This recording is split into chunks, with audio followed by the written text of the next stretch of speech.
All right, welcome friends to another podcast. We're joined here today with Professor Arthur Benjamin. Professor Arthur Benjamin is actually a personal hero of mine and someone who has helped me tremendously, although he doesn't know it yet. Just to introduce you guys to it, in 2009 or 10, in my last year of undergrad, I came across his book, which I have right here. And this is not the copy I had. I've bought this book 3 times since then. So I came across his book, The Secrets of Mental Math. Being someone who actually, maybe we'll talk about this later, because Arthur or Professor Benjamin is also very interested in education of mathematics for people. I was very averse to math naturally. I used his book to become a quicker mental calculator, which helped me tremendously in my graduate admissions and allowed me to get in the 99 percentile score. Mainly due to that. If it wasn't for that, I would have been bogged down because I had such a weak foundation in mathematics. So I want to introduce you guys, just in case people don't get to see the whole podcast. I want you to know this is one of my favorite books in math that I've ever read. And he also has another book, which I haven't read yet, which was published, I think, in 2016, which is called The Magic of Math, which seems almost more interesting. I want to read that one as well, and I certainly will. He also has other books, including a textbook on combinatorics. And for those of you that, because I know some people don't have the time to read or don't find it easy to read, there is a great series called The Great Courses, which I've listened to. I've not listened to his lectures, but I've listened to actually a lot of linguistics lectures for some reason lately. And it's a great company. I love their lectures, and Professor Benjamin also has lectures there. So I highly recommend that people check out his lectures, not just for people that are in school, but for people who want to learn fun things about mathematics and learn why mathematics is interesting, which it really is. Okay, thank you so much. Sorry for the long introduction, but I wanted to do some justice to you being here. I'm delighted to hear that it's had such a profound impact on you. That's great. Oh, That's very tremendous gratifying. impact. The way you speak about math is something I wish I had when I was in my middle school or high school years. It could have a lot of us are taught math dryly and taught it in a sort of a rote memorization, or some of us, even like in my experience, I was when I was taught math. I guess I'm not that old. It was in the early 90s, but it was in the Middle East. See, I'm an American and Arab, half Arab. So the way we were taught was like sort of aggressive and very harsh, and I came out with a sort of fear of math. And you teach in the opposite direction, which is a curiosity and a respect for learning. So I really admire it. Oh, well, thank you. Okay, so to get started, by the way, I wanted to ask you, Professor Benjamin, what does your last name Benjamin mean? Do you know what it means etymologically? I think it means son of Hameen if you go way back. Yeah. Yeah, exactly. So I'm half Arab, and in Arabic, Benjamin, it means the son of the right, literally. Right is Yamin, left is Yisar. So it's very interesting. I was just thinking about that. Is there a comparable name for Ben Yitzhak? Ben Yitzhak? No, Yitzhak, we don't have a word that's similar to that. See, some of the Semitic words are quite different, but some are very shared. And there are many Semitic languages actually in the Middle East. It's not just Arabic and Hebrew. And if you consider Yiddish Semitic, it might be considered Germanic. But we also have at least 3 or 4 languages in just the state of Oman that are almost unknown to people outside there, that are as different as Arabic and Hebrew, and they're within the same language family. Neat. So, Professor, I wanted to ask you that because many of my listeners have ADHD and some of them are younger. And I also, I guess, suffered with ADD, maybe without the hyperactivity. I heard you had an interesting story about growing up with ADD. Yeah. I think I like to joke that if you could describe my childhood in 4 words, it would be ADHD. I was kicked out of several nursery schools because of my hyperactivity, and was put on medication. This was in the 60s. They put me on Valium from about age 4 or 5 to age about 13. Which probably slowed me down a little bit, at least coordination-wise and such. But I would still describe myself as an ADHD adult. That is still very easily distracted. My mind goes from one place to another, but I'm pretty good at concentrating in bursts when I need to. That's very helpful. If I'm doing mental calculation, for example, it's good. If I'm playing a game like chess or backgammon and I'm trying to look ahead, whereas it's very bad for games like say bridge, where you have to be always paying attention and you can't zone out while your opponents are playing. Then it could be a hindrance. So yeah, I would, I don't think there's anything, I mean, I just, a part of my life I live with, and I don't mind it that much, just who I am. The use of Valium is shocking to me. That's That that's was, really what I wanted to ask you about. I mean, how did that influence your psychology when you were younger? Did you? I don't think I mean, I didn't notice it. I mean, I would take a couple of pills every day. It was just part of my meal routine. My parents said it definitely, they could tell when I hadn't taken it or so. And, but yeah, they said other drugs like Ritalin didn't have an effect on me. And, but I haven't taken anything since. So, Okay. yeah. I was wondering, this is a little detailed. I was wondering if you experience withdrawals because the Valium is What I understood was when I was in 8th grade, when I finally went off of it, I think they had been gradually reducing the dosage anyway. So they said by the time they took me off, they said, yeah, it's the dosage is so low right now, it probably won't even be noticed. And I don't think it did. I think my coordination improved. I think I started running and things like that. But I never noticed it myself as a kid, but I'm sure there was an effect. for the audience to know, Valium is a benzodiazepine, which is a allosteric modulator of the GABA A receptors, which are one of the main inhibitory receptors in the neurotransmitter system. In fact, GABA is responsible for about 40% of the inhibition. So they were trying to inhibit his excitatory responses, which you often, recently Jordan Peterson has went through a very severe withdrawal. The public speaker, Jordan Peterson, I don't know if you've heard of him. He's a Canadian psychologist. He was on benzodiazepines and famously has had almost near-death experiences trying to get off them. But this is, of course, at higher doses and with longer-acting ones. I want to ask you also, you have a very interesting idea of why schooling in the United States, when you grew up in the 60s or 70s, was somewhat superior maybe to what it is now in terms of the teaching quality. Mm-hmm. That's probably true. I think back then, there were, I think we had, it's a slightly politically dangerous thing to say. But, back in the 60s, there just were not very good employment opportunities for women. And so your best and brightest women became teachers and nurses.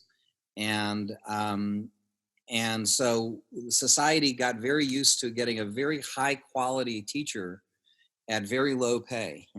And then when times changed for the better, let me be on record, this was all for the better. And women now had more options. They became doctors, lawyers, CEOs, etc. Our states did not step up and say, oh, wait a second, if we want to retain these best and brightest, we have to step up our game. We have to make the teaching profession more attractive. We have to pay them more. We have to pay them more respect. And they didn't. And so sadly, now, of course, there are still outstanding teachers today. I mean, no doubt about it. But I think the best and brightest are now doing other things, and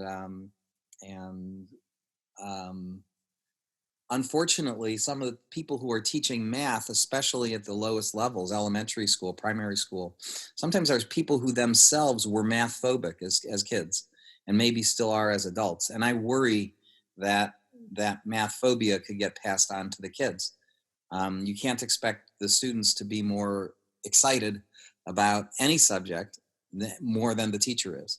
So, Absolutely. And that the concern being that when you have a teacher who's not passionate about a subject, it's very difficult to, unless you're naturally inquisitive and curious, Right. it's difficult to get passionate about it.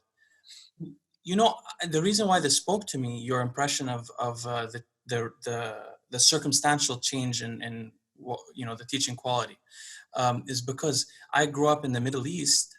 Even though my mother's American, I grew up in the Middle East in the late '80s and early '90s, and at that time, because our social reforms were slower than the Americans, so at that time, national women were often teachers. And so some of the smartest women in our country were teachers. For example, my aunt was a math teacher, actually, and she's a really intelligent lady. But in my generation, because of course we've had improvements in the opportunities for women, which is a really wonderful thing, but we haven't stepped up again the salaries. When I heard you say that, I said, wow, I've actually seen that in my country also in my lifetime, a generation later. Interesting. Right. Right. Right. So, We have something in common. We both attended Carnegie Mellon for undergrad. oh, how wonderful. Yeah, so I wanted to ask you, how did you pick Carnegie Mellon? Coming Uh, from Ohio. I grew up in Cleveland, Ohio, which isn't not too far from Pittsburgh, and I love the fact that I could take. I mean, I was very interested in math. At the time I thought I'd follow it with a Master's of Business Administration, and Carnegie Mellon had a 3-2 program then that looked interesting. I didn't end up pursuing it, but it appealed to me in high school. I liked that I could study about as much math as I wanted. It allowed me to really dive deep, yet not only be surrounded by math people. So it wasn't a school that was purely technical. They had an outstanding program in the fine arts and the humanities and other sciences, engineering. And so I like to say I wanted to study with the math people and party with the drama people. So Party might be taken with a grain of salt at Carnegie Mellon. well, it's everyone's working very, very hard there. But I just meant socialize, really. Yeah, I know. So, yeah, that's what appealed to me. I'm glad I'm a proud Carnegie Mellon alum and would recommend it. Yeah, Carnegie Mellon has a good applied maths focus, I think, as well. It did. That was my focus there. That I didn't know too much about pure mathematics until I filled in that in graduate school. Yeah, But I always stayed very applied in my mathematics. have you been to Carnegie Mellon? How do you think it's done since? Were you there in the '80s?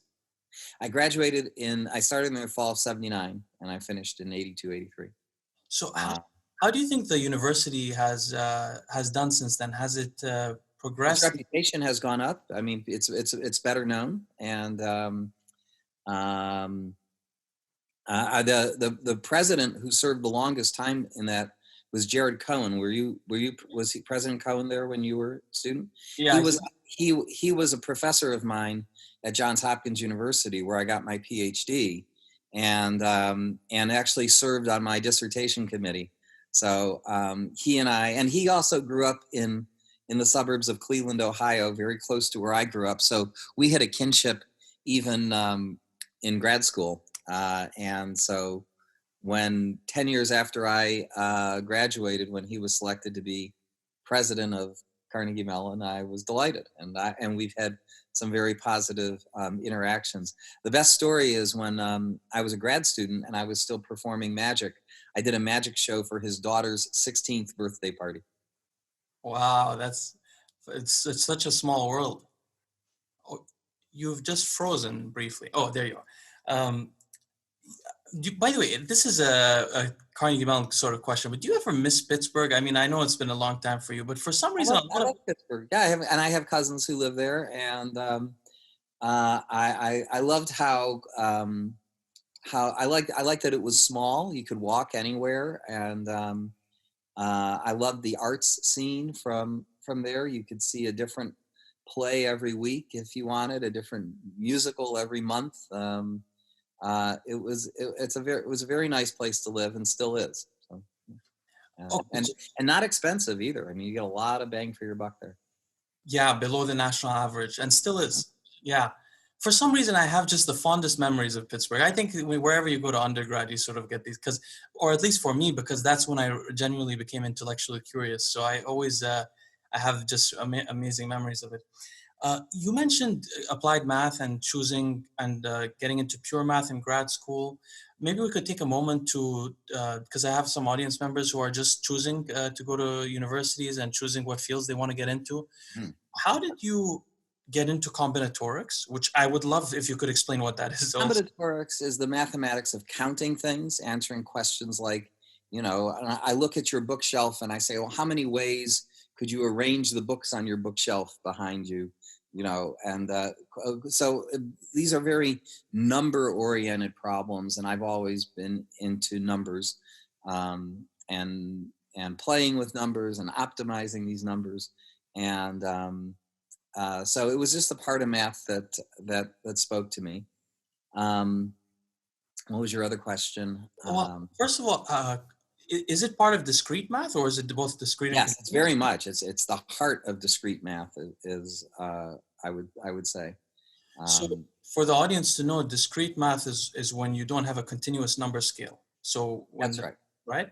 It's like the difference between a digital clock versus an analog clock, right? You're moving 1 second at a time, or you're looking at whole numbers as opposed to real numbers for the most part.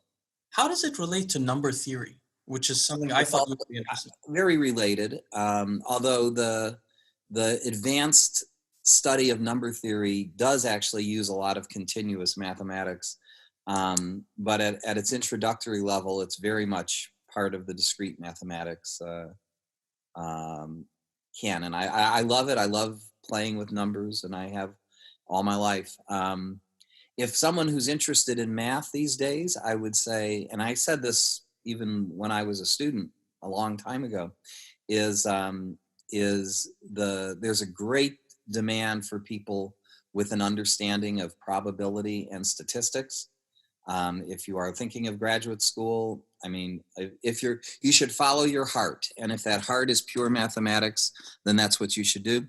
But if you like pure and applied math, the applied math track does tend to offer more professional opportunities these days. Even if your goal is to become an academic, a professor, you have more opportunities if you're in the applied math field, especially in statistics these days. So it's funny you brought that up. I was going to ask you if you found that statistics was intriguing to you epistemologically, and because for me, statistics was very interesting.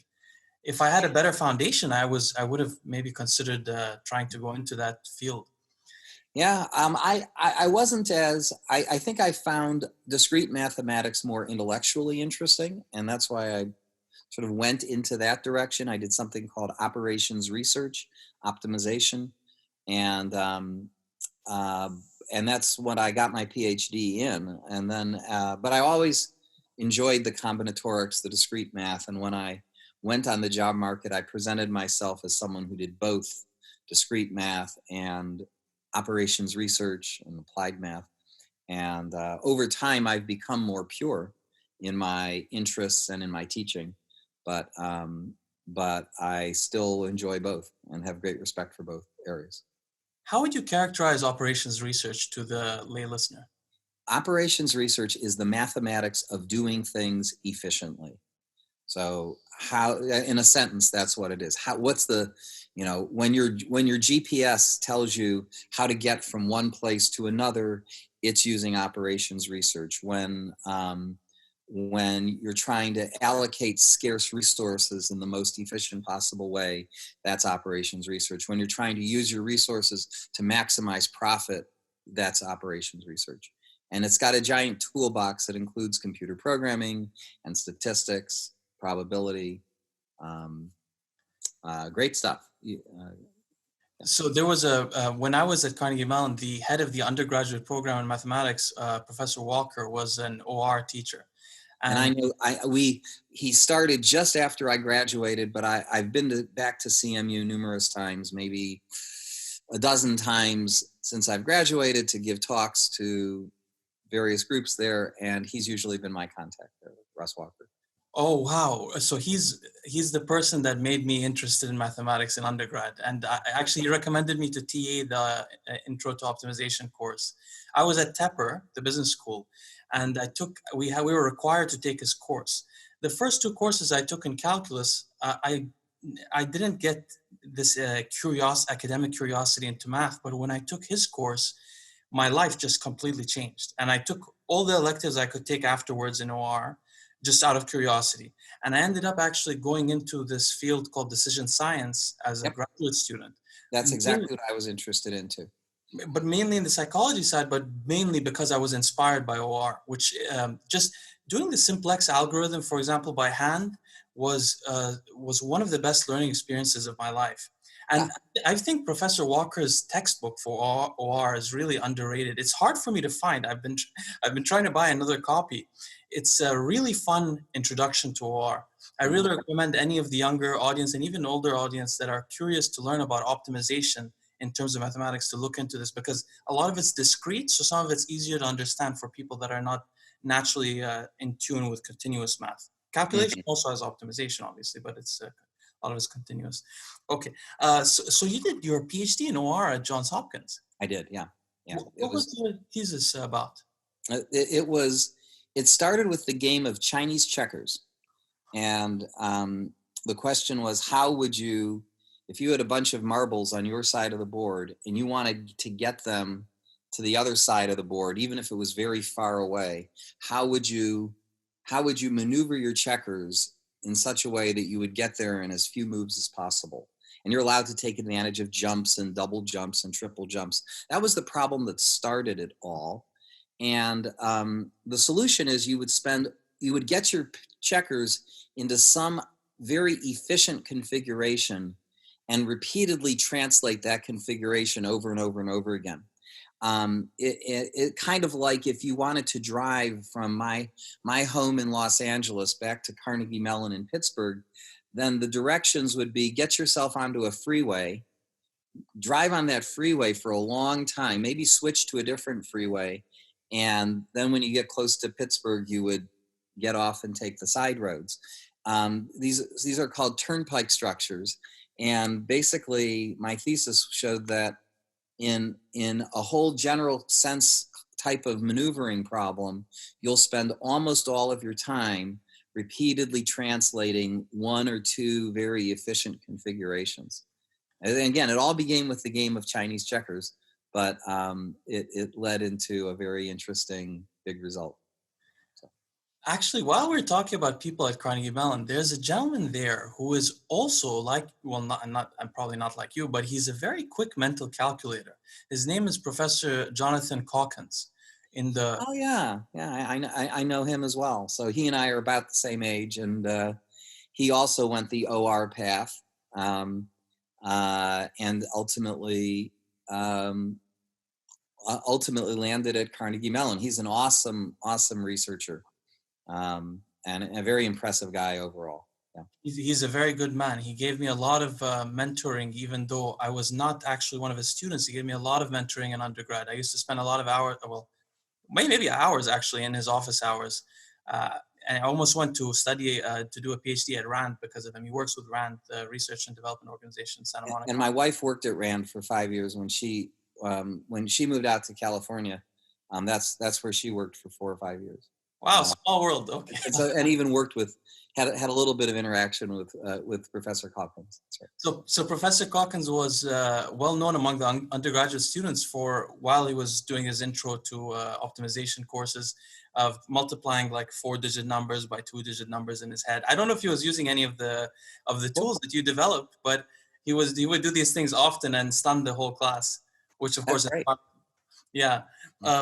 I want to ask you, how specialized is math today? Like people who research, for example, in combinatorics, do they know what's happening in other fields, like I guess in number theory, but in other fields of math? I don't know. As you get more and more specialized, you do tend to focus on your own little narrow area. I mean, there are publications that communicate what's going on in mathematics as a big field, and there are discussion boards online that keep people apprised of things. But I think people tend to then pretty soon focus on their field, and maybe in the subfield of their field or the subfield of their field. But I think that's human nature. I don't know that that's too special to math. I think that might be just the way the incentives of being a researcher or a professor tend to push you in that direction. And that's happened across academia, of course, as research has progressed in the last 150 years or so. I'd say. But 150 years ago, people would be sort of somewhat generalists and know a lot that was going on in their fields. Do you think that this pigeonholes the vision of researchers in some way, or affects research in a way, maybe teaching for sure, but research where there's less interdisciplinary? It's a good question. I know interdisciplinary programs are out there. The institution I teach at, Harvey Mudd College, has a program in mathematical and computational biology. We have a joint major in mathematics and physics, mathematics and computer science, chemistry and biology. So we see that it is important to get people to be trained, that maybe the most exciting research is interdisciplinary. So I think that is great. But it is certainly natural that if you are trying to make progress in this giant scientific endeavor, that it's more likely that somebody who's really fully emphasized one area is more likely to be able to push the boundary than people who know a little bit about a lot of areas may have a harder time pushing the boundary. So I'm not saying one is better than the other. But I think people who I think for most purposes, having interdisciplinary training is a great thing to have. Highly recommend it. Actually, you mentioned mathematical or computational biology, which is a really huge field, very important. One of my interests now is in genetics and biology, and that's a really important part of biology right now. So it's great that you guys. When you mentioned Harvey Mudd, and I really wanted to ask you about is it a liberal arts school? Which means, I guess, that it only has an undergrad program? That's right. It's a 4-year college. All the students, they're a major in math, science, or engineering. So we sometimes call ourselves a liberal arts college of science and engineering. So we have 900 students. It's 50%. It's gender balanced, 50-50. It is, we have about a quarter to a third of our students go on to get PhDs. That's one of the highest percents in the nation. The rest are getting great jobs from what they know about mathematics, computer science, engineering. Well, it sounds like an idyllic place. 900 students, and it's all sort of in the scientific field. And it's part of a consortium of colleges called the Claremont Colleges. So there are 5 undergraduate colleges. There's Harvey Mudd College, Pomona College, Pitzer College, Scripps College, and Claremont McKenna College. And they all have their own specialties and emphases, and Harvey Mudd's is science and engineering. So the students can interact pretty freely with students from the other campuses. In the classes I teach, I have students from the other campuses in my courses. But you identify with your dormitories, are on your own campus and such. So. Can I ask you what took you to California, and what made you choose to go to an institution that only has an undergraduate program? I assume, do you miss out on having PhD students? I had the opportunity. I had offers to teach at research universities, PhD granting universities. But for me, the reason I got my PhD was I wanted to teach, and I wanted to enjoy my teaching. And I grew up really most of my young adult life. I wanted to be a professional entertainer. I wanted to be a magician, and I found that when I was in front of a classroom, that I got the same positive feelings as I got when I was performing, and the students, I think, liked me maybe because I would make an effort to be entertaining and interesting, and I felt that at the research universities, I do remember, for example, I had an interview at one university. I was talking to an associate professor, and I saw that the professor had on his bookshelf, just like you do, had a little trophy, and it was an award that the university gave for outstanding teaching. And I said, "Oh, you must be really proud of that." And he said, "Oh, that?" He said, "That and 50 cents will get you a cup of coffee around here." Mhm. I said, "Would you trade that in for an extra publication?" He went like that. And I said, "Wow." Because to me, yeah, getting a teaching award would be a really wonderful, meaningful accomplishment. And I think I'd be happy at a place where what I considered a strong suit of mine, maybe my strongest suit, would be unappreciated. So at Harvey Mudd, they have a great respect for teaching and research. And I think it's easier to enjoy your research at an institution that really values teaching than to enjoy your teaching at an institution that completely values research. And I wanted a more balanced life, and I made the right choice for me. But for somebody who is all consumed with research and that's what really makes them most excited about living, then of course a research university would be a great place to be. Yeah, both of the schools I went to, I also went to the London School of Economics. Both of them were very research focused, and it was very Right. difficult to get, basically the most prolific or well-known professors wouldn't enjoy teaching at the Yeah. very least. You would And feel they, and they don't look to hire people like that. I wanted to be at a place like Harvey Mudd. People get hired, promoted, and tenured based first on their teaching, and research. But research is a close second. I, Whereas at a place like Carnegie Mellon, um, you know, research counts first, second, and third. You yeah. know, and that's okay. We need institutions where people are really focused on expanding the boundaries of their discipline. I mean, that's what universities are. One of the great things that universities do, they expand our basic knowledge.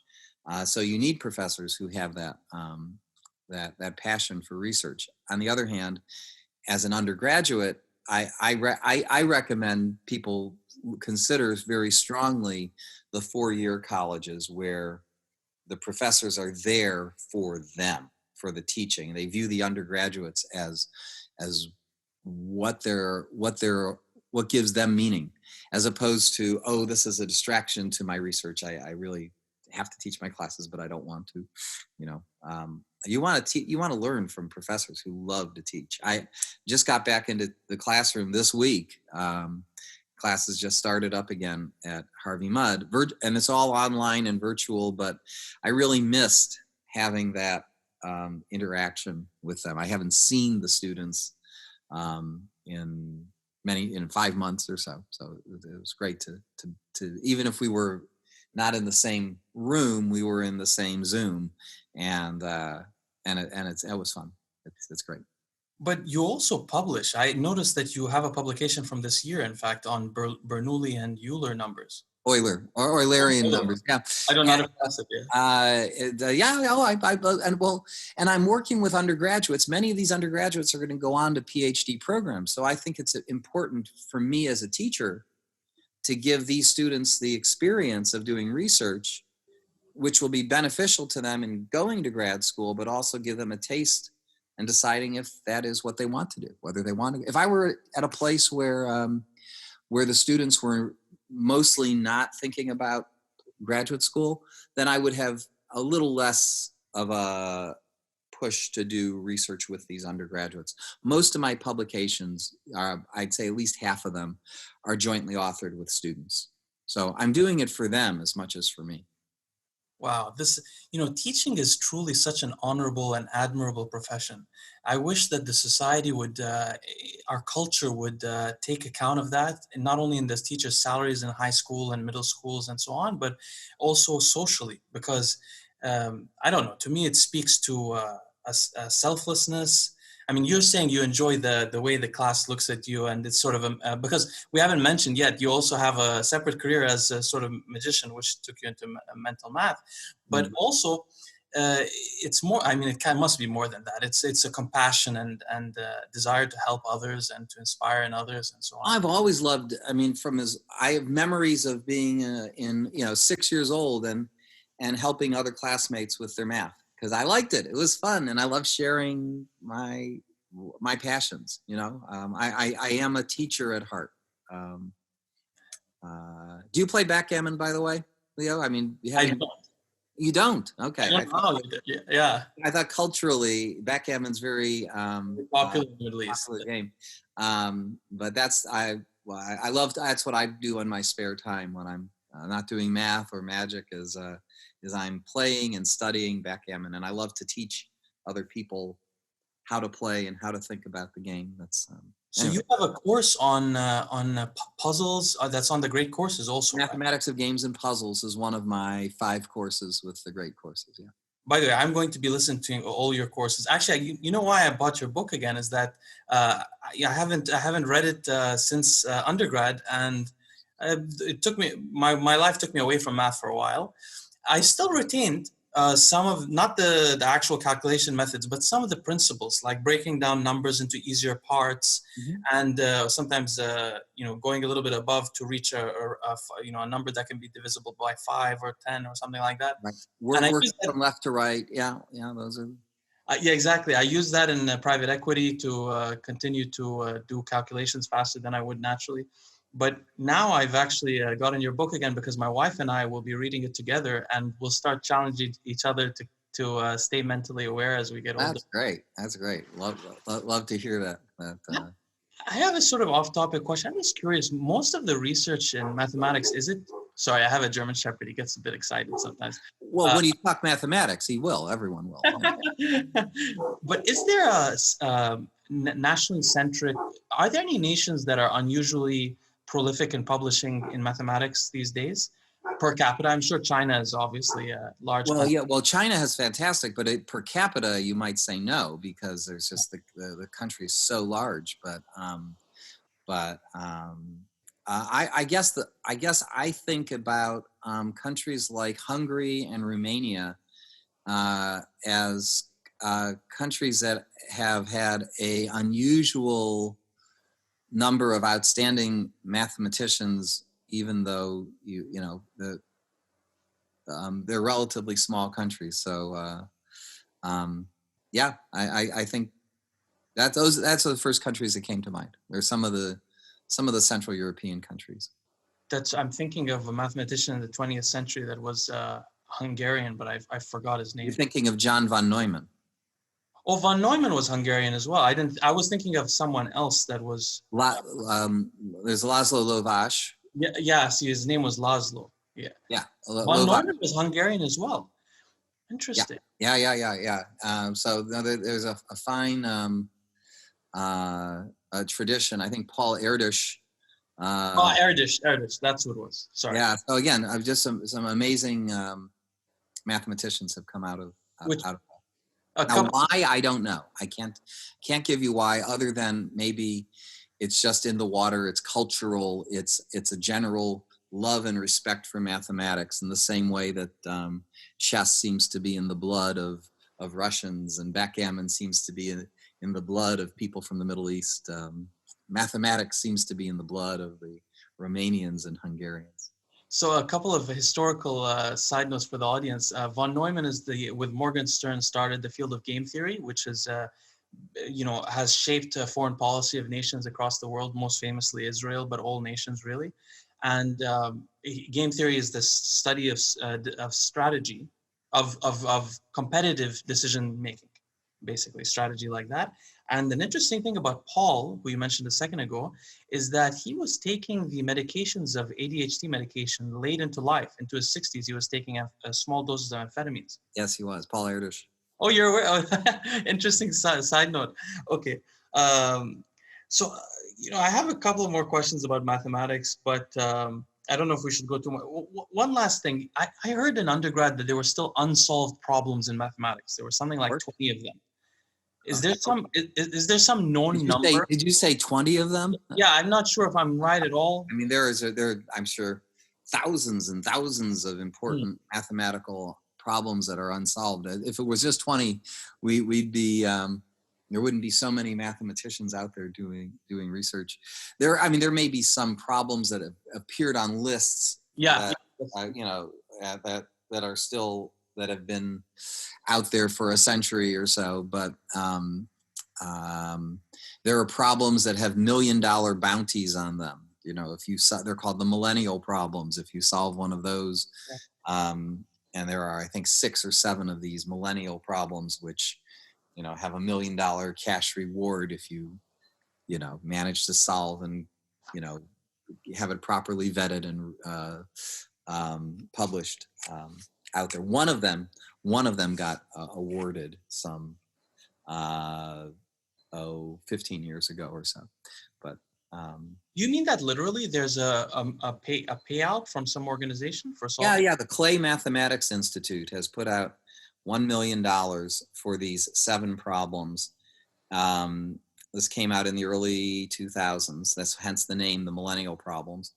And one of them, the Poincaré conjecture, was awarded.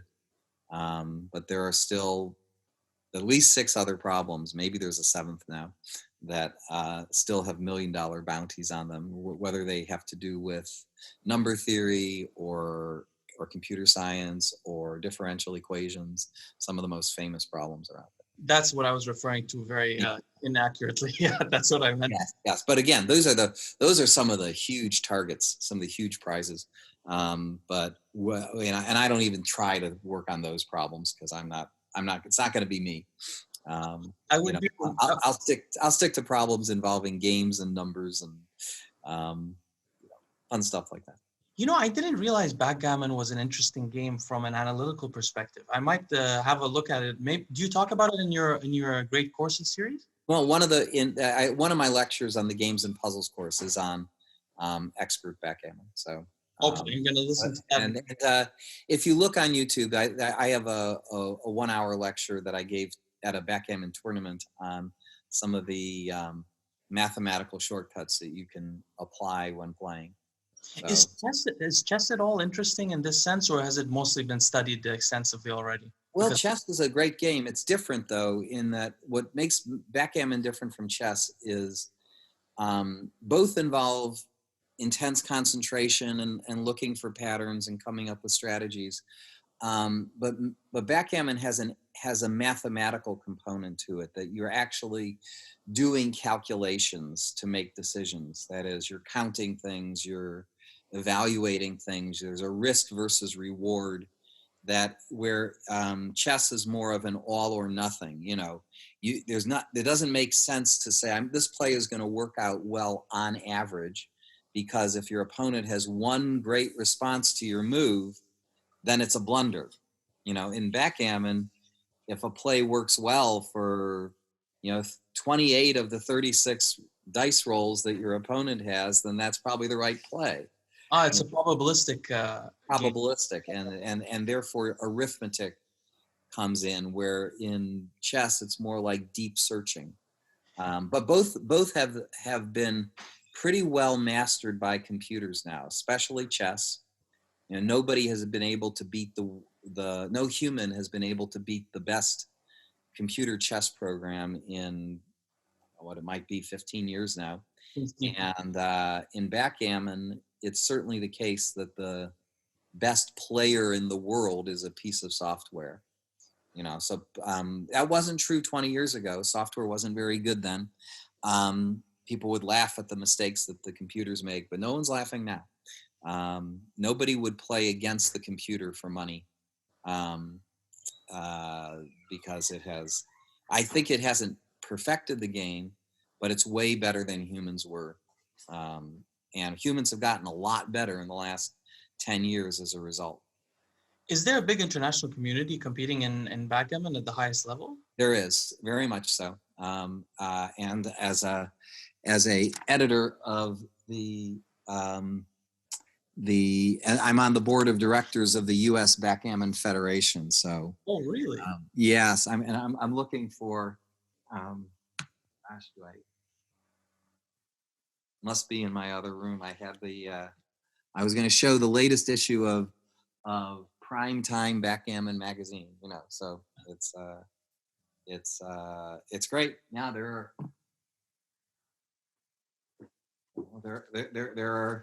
are wonderful books out there. I write a quarterly column called Math Overboard, which is do the math you do over the board while playing backgammon and some of the strategies and shortcuts you can use. It's funny you mentioned this because my wife is very into backgammon and was trying to intrigue me into the game. You'll love it. You'll love it. Let her take you down that rabbit hole. There's it's a very deep game, and it can be appreciated on multiple levels. And you can always find people who will play you online. And so I switched from chess to backgammon about the time I started at Carnegie Mellon, 35 years ago or so. No, I'm sorry, more like 40 years ago. Oh my God, I'm getting old. No, not at all. And by the way, you look you don't seem to age. You look the same as you did when I was at Carnegie Mellon when I saw your picture. I was watching some of your YouTube videos in 2009 or so. But I guess you've sent me now. Probably I'm going to spend some time on backgammon. It's really interesting. You analyze a lot of games, and you've mentioned, and I guess you get asked about this a lot, about blackjack and counting cards. And you mentioned that it's probably too arduous for the benefit. Yeah. Backgammon. Yeah, that's a great counter example. Nobody plays blackjack because it's fun. Nobody plays blackjack because it's intellectually interesting. Once you've learned the mechanics of counting the cards and using the basic strategy, you're just going through the motions. And no one's going to, by contrast, a game like poker, you might say, oh, I faced this interesting situation. I had these cards. I was seated in this position. I had this many chips and they had that many chips. And I had to decide, should I fold or should I call or should I raise? You could talk about hands all night long. You could talk about, what has made software so great is if I play you online, in a match, as soon as the match is over, I download it into the software and it tells me every mistake I made. And I get better because of it. And it's not rewarding you for whether you won or lost, but literally how well you played the game. How well did you apply the roles that were given to you? I love that, that you can play and then immediately learn. Are there good books on the theory of poker or Oh yeah, absolutely. Maybe the best-selling books are by Dan Harrington and Bill Roberti.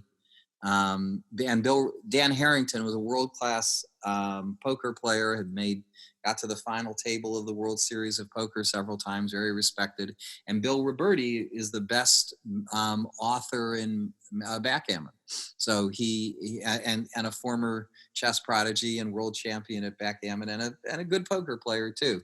But best of all, he was a good writer. So made the books really very clear. And I think it's called Harrington on Hold'em is what to look for there. You're really very helpful. Thank you, Professor.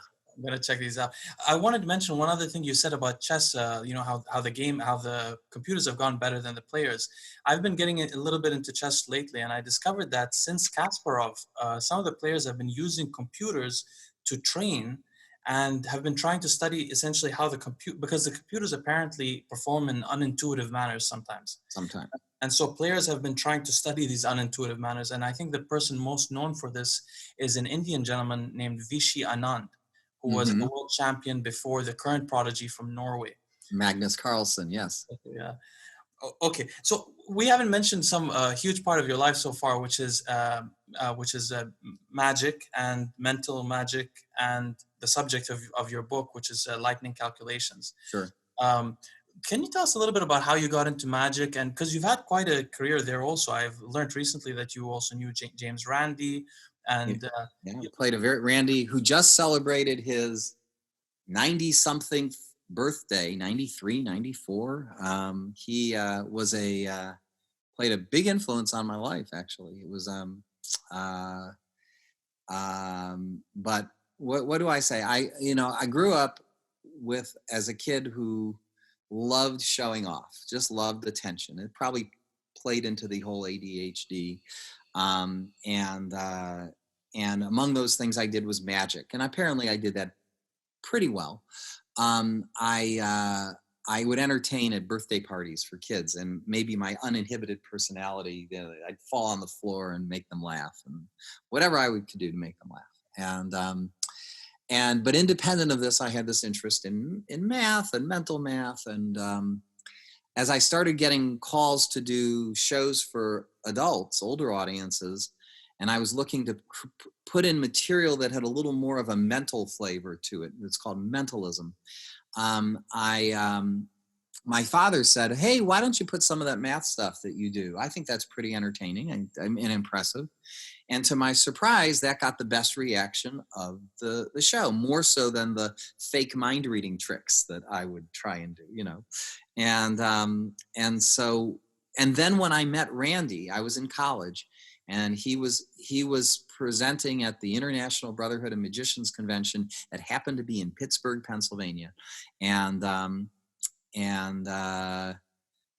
was just starting to do some of these mathemagical presentations there, and the magicians there were extremely helpful and supportive. And they said, "Oh, you got to meet Randi," And I got very nervous because Randi was this guy who was like a skeptic, very, seemed very negative. He's going around saying, "You can't do that. You can't do that," And so someone introduced me to him, and I showed him my stuff, and he's looking at me like, "What, how is he cheating?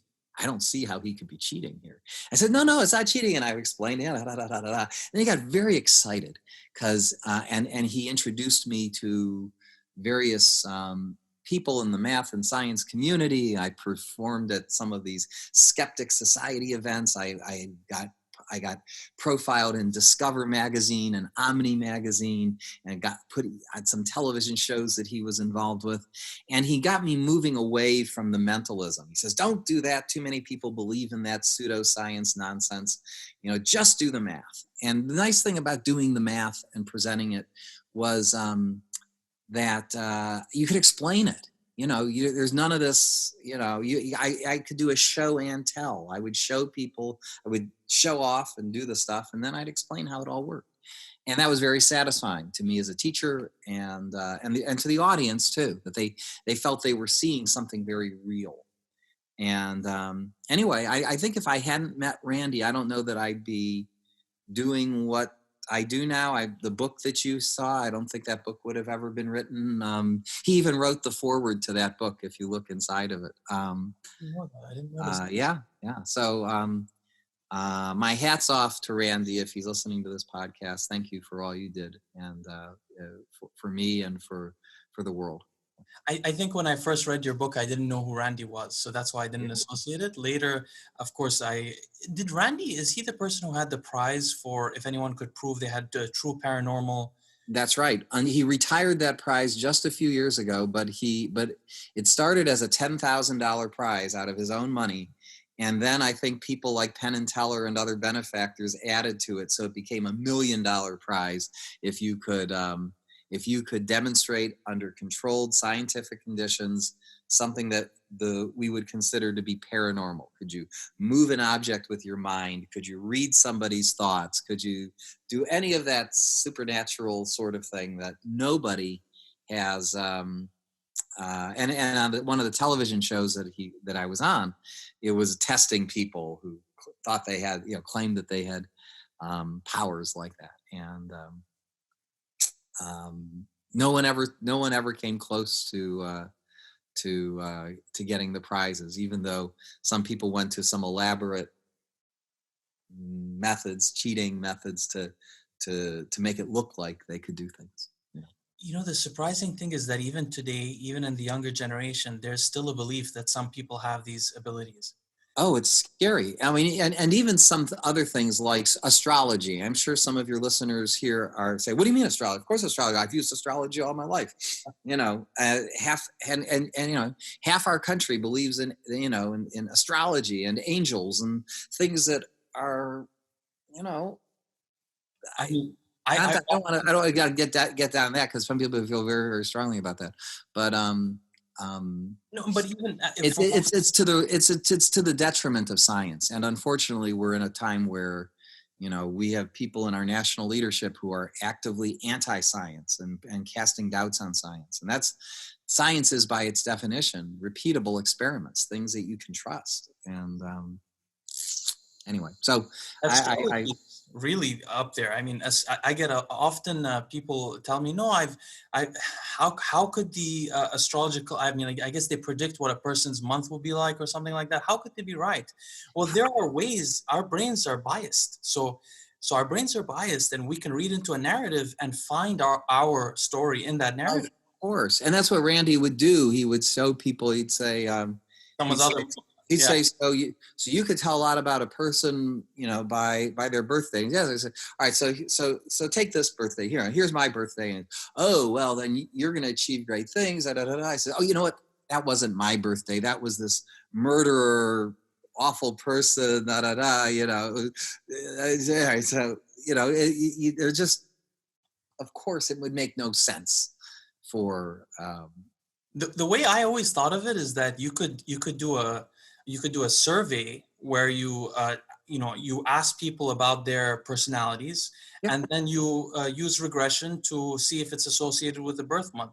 Yes, and if somebody said that if somebody said, oh, I could definitely tell a Leo from a Sagittarius, I mean, that's easy.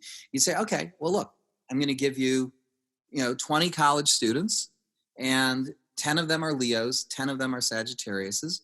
You talk to them and see if by chance, if you can do that. Or what Randi did on his show was he said, I've got 12, we have 12 people from different zodiac signs, all about the same age. And you can ask them anything you want, anything at all, except obviously something about their birthday. And then try and match them with the horoscope. And if you can get 10 or more out of 12, we'll give you the $1 million, right? On average, if you're just guessing, you should get 1 out of 12. And they felt pretty confident about their answers. And of course, they'd get 1 or 0. And, and then they'd come up with reasons, excuses, negative vibrations, and skepticism always, does bad things. But I love this. I'm going to make this into a clip and put it on YouTube by itself, because people need to hear that. It's not, you can't verify. It's easy to test. It's so easy to test. It's easy to test. Exactly. It's easy to test, Don't say, did that astrological reading speak to you? Ask, okay, here are 12 astrological readings. Which of them, which one do you identify with the most, right? Because you're going to identify with all of them. I have news for you. You're going to identify with all of them. Which one? It's a con, actually. It's a confidence game, really. I won't go to the point to say that the people who apply it, no, not them, deliberately trying to deceive you. I think they believe it.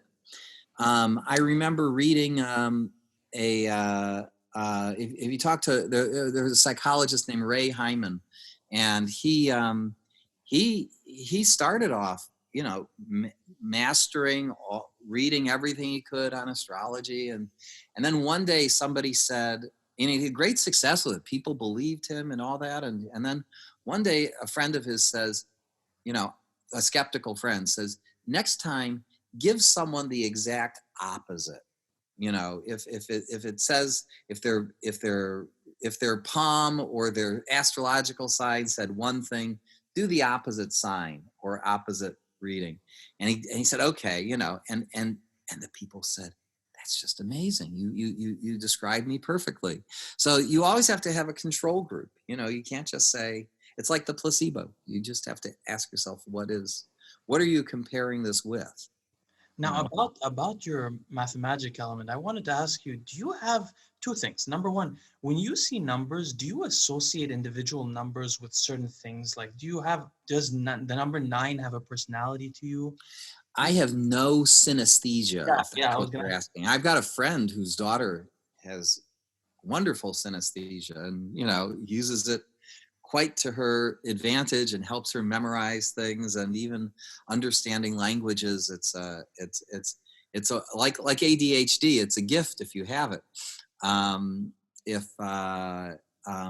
but no, I do not have, I don't, numbers do not have color or texture or shape or anything. But the closest is I deliberately use the phonetic code that's described in my book and other books on the major system on turning numbers into words. But that was something I did well late in my math development of and love of mathematics. It was, you know, in high school, I read a book called The Memory Book, and it taught this code on turning numbers into words. I said, oh, that's pretty cool, you know, and pi could be turned into a story about my turtle because 31415 is MTRTL. And, you know, you got a little My Turtle's poncho story. And, but that's artificial. That's something that you can learn, anyone can learn. But does it, no, I think all that numbers mean to me is just with the experience of playing with them and calculating them and seeing patterns in them. I'm just very familiar with them in the same way you might be super familiar with books or musical pieces that you've read. You start noticing little nuances and patterns and commonalities.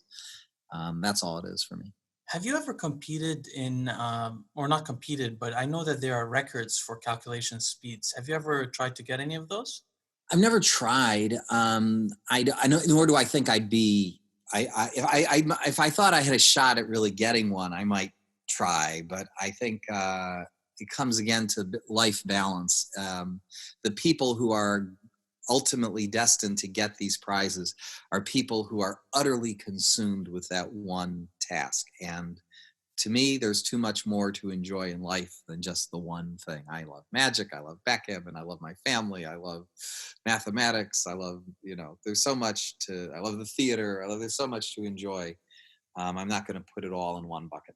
Of course, yeah, that's very understandable. On the other hand, if that's your profession, if you're a professional musician or a professional athlete or something, you know, and you're getting paid lots and lots of money to do that thing at the highest level, then you may have to spend, you know, half of your day focused on your instrument or your sport or your craft. So When I was an undergrad, also, I read a book called The Great Mental Calculators, I think it's called. I'm chapter 29. I know, and I just wanted the audience to know about that book. Unfortunately, that book is very difficult to get a hold of on Amazon now. It's actually, I think you can only get used copies, and they start at $80.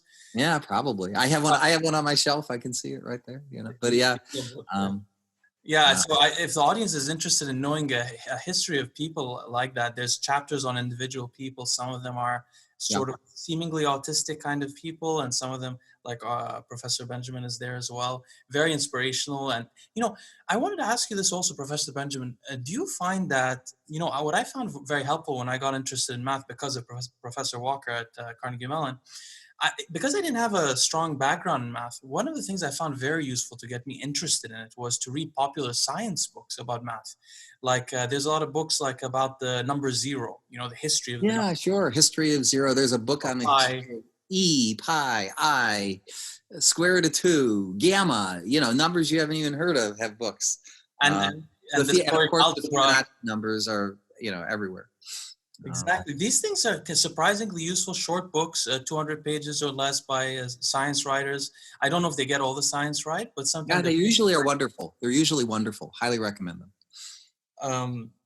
Okay, so I wanted to ask you just a final section. I'm very aware of your time before. Yeah, I do have to go very shortly. Oh, okay, absolutely. So I'll just ask you one last question, which is, in the modern times, is it, because I haven't been in academia for 10 years, I'm curious, is there a political correctness that makes it difficult for professors to, I mean, maybe not in math, but is it difficult for professors nowadays, just broadly speaking, without being too specific? Or too controversial, I mean. I don't know. They're probably, you know, I've certainly read articles that say, you know, that professors have to wait until they're tenured if they're going to come out as a Republican. You know, anything else seems to be okay, but so I don't know that I don't think I've looked at the national landscape well enough to know what the. But you certainly don't feel it in your college. I don't know. I mean, I do worry that there are some without getting too specific, that there are some politics that are anti-science and anti-intellectual. So it makes sense that in academia you would have people who are pro-science and intellectual, right? So, and it's not always one. I mean, the right might be anti-climate change, and the far left might be anti-vaccines. I mean, you might have, I'm just pro clear thinking, Same here. Professor, I have to thank you for being with us. I'm aware of your time. Really, it has been, to be honest, such an honor for me. Someone that influenced my life a lot, didn't know about it. I get to speak to you. I hope everyone listening to this buys both of your books, which I'm going to buy the other one right now. And I'm going to read that one first and then go back with my wife and practice mental math together. And plan backgammon. Most importantly, play backgammon with your wife, and it'll do great things for your marriage, and for you'll discover another love. She loves it. She was telling me. I didn't know it was so strategic, and it was an interesting. Oh gosh. Yep. Play, learn. Join the U.S. Backgammon Federation. There's all kinds of resources out there. Buy some of the books by Bill Roberti. Are wonderful introductions to the game. So thank you, Professor. I'll let you have a great morning. I really appreciate your time with us. My pleasure. Bye-bye.